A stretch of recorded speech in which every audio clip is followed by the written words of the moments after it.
Hello everyone, তো তোমরা সবাই কেমন আছো? আবারও একটা আমার নতুন ব্লগ নিয়ে তোমাদের সামনে চলে এলাম।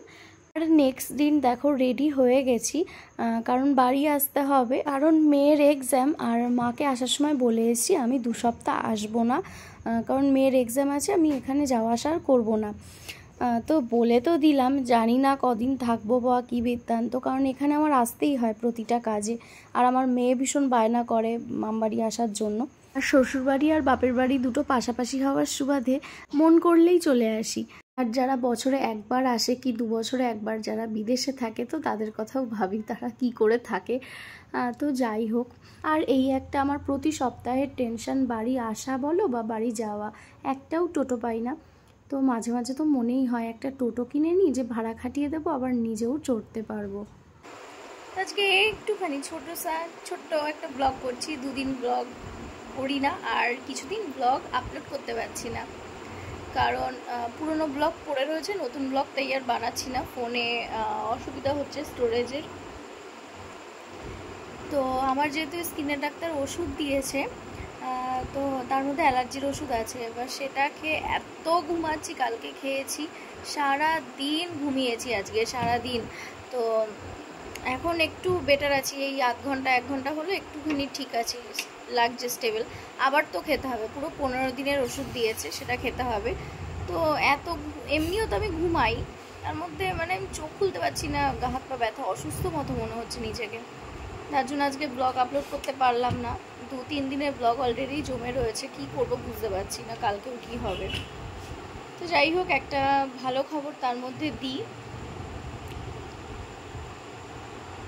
ঢঙ্গি আমাদের রাতে তো আমাদের ডিনার তো কমপ্লিট হয়ে গেছে, এখন আমরা বসে আছি, খেয়ে দিয়ে শোবো। কিন্তু একটা ব্যাপার হচ্ছে, যে কি ব্যাপার হচ্ছে মাম্মা? তো আমার পাপা সকালবেলা আসবে। সকালবেলা? হ্যাঁ, তা তুমি তো বলেছিলে মিস হয়ে গেছে। তো এটাই একটা ভালো খবর যে ও আসছে বাড়িতে, হঠাৎই ঠিক হয়েছে, বাড়ি আসবে, কিছুদিন থাকবে, এখন দেখা যাক। তো তার জন্যই তোমাদের সাথে শেয়ার করবো বলে এখন হুট করে মনে হলো, মা আমি তো সারাদিনই ব্লগ করিনি, তো শেয়ার করি না, তো তোমরা ভাববে কবে এলো কি হলো, ব্যাপারটা কিছুই বুঝলাম না। তো যাই হোক, এইটুকু একটা ব্লগ, আরও আসলে যদি পারি তোমাদের সাথে শেয়ার করব। এখন আমার ওষুধ খেতে হবে, ওষুধ খাওয়ার টাইম হয়ে গেছে। আর চলো ব্লগটা দেখতে থাকো।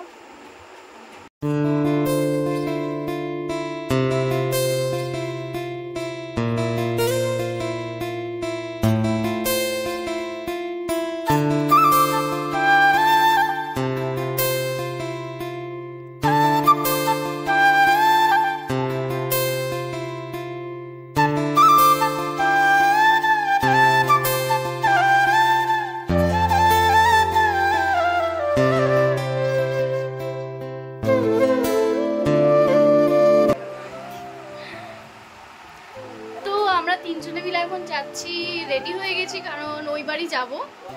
আর এখন টিচার্স ডে পালন করছে আমার দেওর, ও অনেক স্টুডেন্ট পড়ায় আর কি, তো ছাদেই করছে, আমাদের বাড়ির ছাদে। চলো দেখে আসি কি করছে না করছে, ওর জন্যই এতক্ষণ ওয়েট করছিলাম, কেক টেক কাটবে, একটুখানি দেখবো, তারপরে বাড়ি যাবো।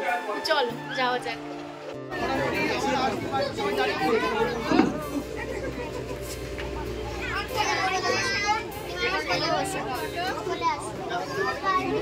যা বড় কাকার ওখানে চলে যা, বড় কাকার দুপাশে চলে যা, ওখানে চলে যা, ওখানে বুনুর সাথে চলে যা। ওই দেখ বুনু যাবে, যা তো শোনো।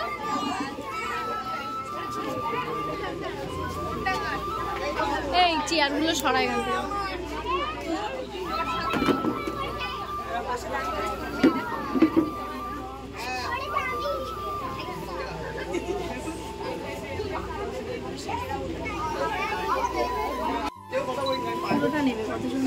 সবাই আসছে না, এখন বিষয় দেখ, সবাই বড় হয়েছিস, মোটামুটি আমাদের রাজ্যে যে ঘটনাটা ঘটলো এই মুহূর্তে আনন্দ করাটা আমাদের উচিত নয়, যেহেতু আমরা সবাই বড়। আন্দোলনে তো কোনোদিন রাস্তাঘাটের নাম নামিনি, তো সেই হিসেবে আমাদের আমি ভেবেছিলাম যে আজকের দিনটা সবাই মিলে আমরা আন্দোলনে নামবো, কিন্তু আনন্দের দিন, আন্দোলনের নামাটা পক্ষে তোরা যেহেতু এখন অতটাও বড় হচ্ছে, তো সেই যে দিদিটার স্মরণ করে আমরা 1 মিনিট নীরবতা পালন করবো, ঠিক আছে? তারপরের থেকে আনন্দ হইগুলো যাওয়াই হবে। 1 মিনিট দয়া করে কথা বলবি না, আমি হাতে টাইমার আছে, টাইমার দেখে তোদের আমি লক করবো, শুরু হলো শেষ হলো। তো এতে কিছু তো করতে পারলাম না, এইটুকুনি 1 মিনিট দেরি, তার জন্য আর কি করা যাবে, ঠিক আছে? সবাই রেডি, স্টার্ট।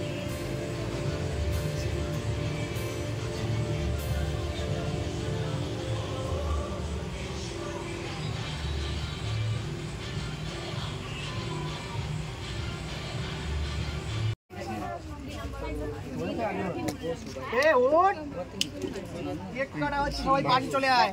দাঁড়া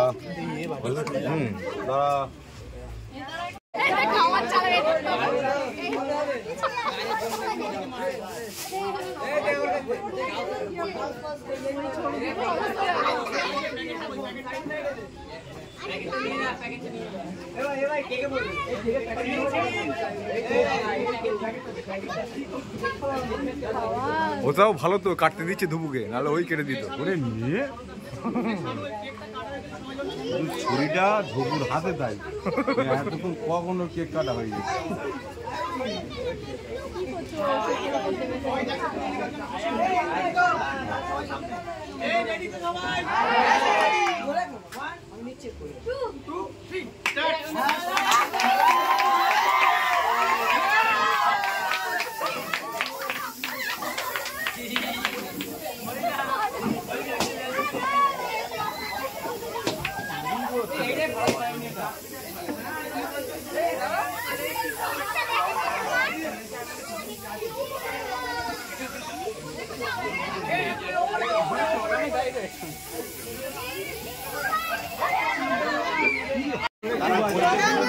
ওরা দাঁড়িয়ে রয়েছে, কেক নিয়ে তারপর আসবে। বইতে নোংরা পড়েছে, দেখ বইয়ের উপরে নোংরা পড়ে করে পড়েছে, ওই মুখে একটু করে দিবি, সবাই একটু করে দেবো। মিষ্টু মিষ্টু মিষ্টুকে দে, বড়টাকে ডাকো, বড়টাকে দিই এইদিকে। আর বাড়ি এসে পর তারপরে রান্না বান্না শুরু হয়ে গেছিলো। মা মাংস এনে রেখেছিল আর গরম গরম ভাত। তো আমাদের বাড়ি আসলে এইটাই শুধু মেনু হয়, মাংস আর ভাত। আর মাংস হলে আমাদের অন্য তরকারি কিছুই হয় না, কারণ কেউ খাওয়ার নেই। আর এখানে কাণ্ডটা দেখো, কাজ বাড়ানো কাকে বলে। রীতিমতো আমার রাগ হচ্ছিল, কারণ প্রচুর কাজ বাকি, আমার এডিট বাকি বা অন্য কাজও বাকি। আর আমি গেছি বলে মা বলছে এবার যা করবি তুই কর, কারণ মার প্রচণ্ড কষ্ট হয়ে যাচ্ছে। আর ভাবে যে একটা বেলা রান্না করা মানে একটু রিলিফ, কারণ আমাদের স্টেশনারি দোকান আছে নিজস্ব। আর এই পুজোর সময় বুঝতেই পারছো প্রচুর কাজ, দোকান পরিষ্কার করা, দোকানের নতুন মাল আনতে যাওয়া, তো সেগুলোও থাকে। আর তোমরা কি একটা জিনিস খেয়াল করেছো যে আমি একটু আগেই বললাম যে 2 সপ্তাহ এবারই আসবো না, সেই দেখো একদিন পরেই চলে এলাম। এরকমই হয়, আমি বলেইছিলাম তোমাদেরকে যে আমি বলি আসবো না, কিন্তু আমার আসতেই হয় এমন কোনো কারণে।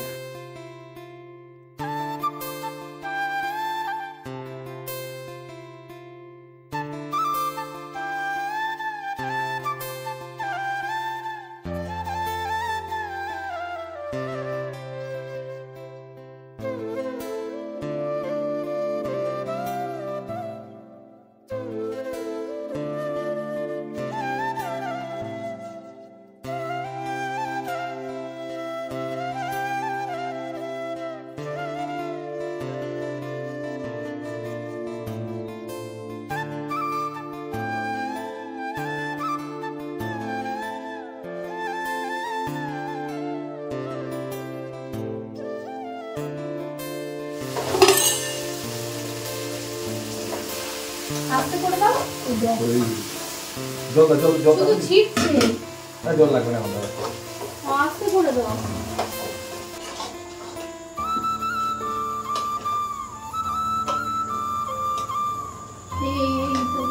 না না যা হার না, কোন সলিড ওরে কোনো কোনো অন্য কোনো। আরে এই তো শালিনী বলছিল মশলা তুলে দাও, দুবার তুলে দিয়ে জার দেবো না, একটু মশলা তুলে আরেক পিস দাও, খাওয়ার বেলায় তো চলে আসবে। ঠিক দাঁড়িয়ে।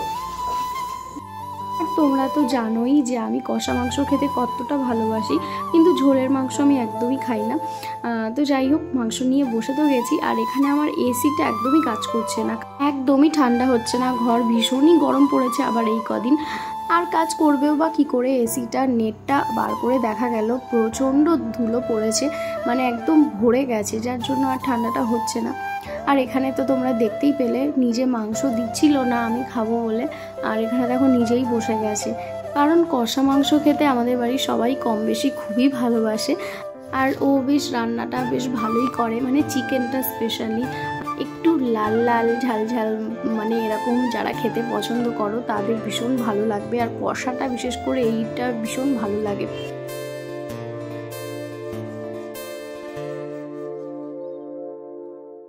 আর আমার মেয়ে ঘরে ছিল না তাই, কারণ সবার আগে ভাগ এখন ওকে দিতে হয়। আর এখানে দেখো ফাইনালি মাংস এসে গেছে, মাংসর কালারটা দেখো কেমন হয়েছে, জাস্ট দেখেই লোভ লাগছিল।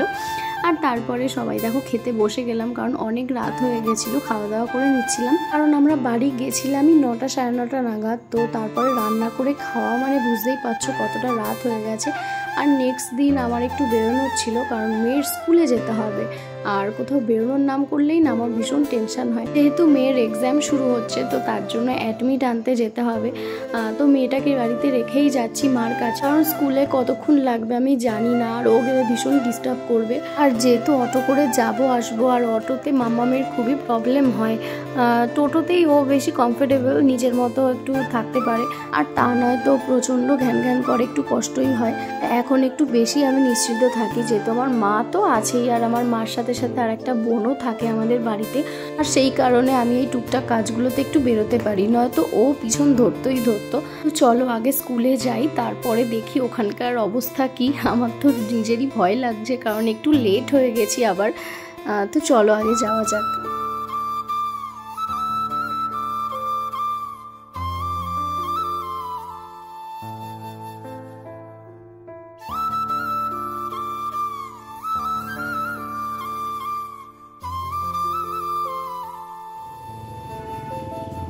স্কুলের কাজ কমপ্লিট, প্রায় 1-1.5 ঘন্টা মতো স্কুলেই ছিলাম। প্রচুর লাইন ছিল, গাড়িগুলো দেখেই বুঝতে পারছো কত লাইন পড়েছে। আর বাইরে ততটাই রোদ ছিল সেদিন। তো যাই হোক, তারপরে তো বাড়ি চলে এলাম। আর বিকেলবেলা রেডি হয়ে গেছিলাম মাম্মামের ডান্স ক্লাসে যাওয়ার জন্য, যেহেতু টিচার্স ডে সেলিব্রেশন একটু কিছু হবে। আর যেহেতু আমি আগের উইকে আমি ডান্স ক্লাসে আসতে পারিনি, একটু অসুস্থ ছিলাম, তো সে কারণে অতটাও বলতে পারছি না কি হবে না হবে। তো যাওয়া যাক, দেখি কি হয় না হয়। তো আমার ফুল ভিডিওটা এইটুকুই থাকলো, আর নেক্সট ব্লগের জন্য অবশ্যই অপেক্ষা করো, দেখা হবে খুব তাড়াতাড়ি। আর ততক্ষণ অবধি লাইক শেয়ার কমেন্ট করতে কিন্তু কেউ ভুলো না। দেখা হচ্ছে নেক্সট ব্লগ।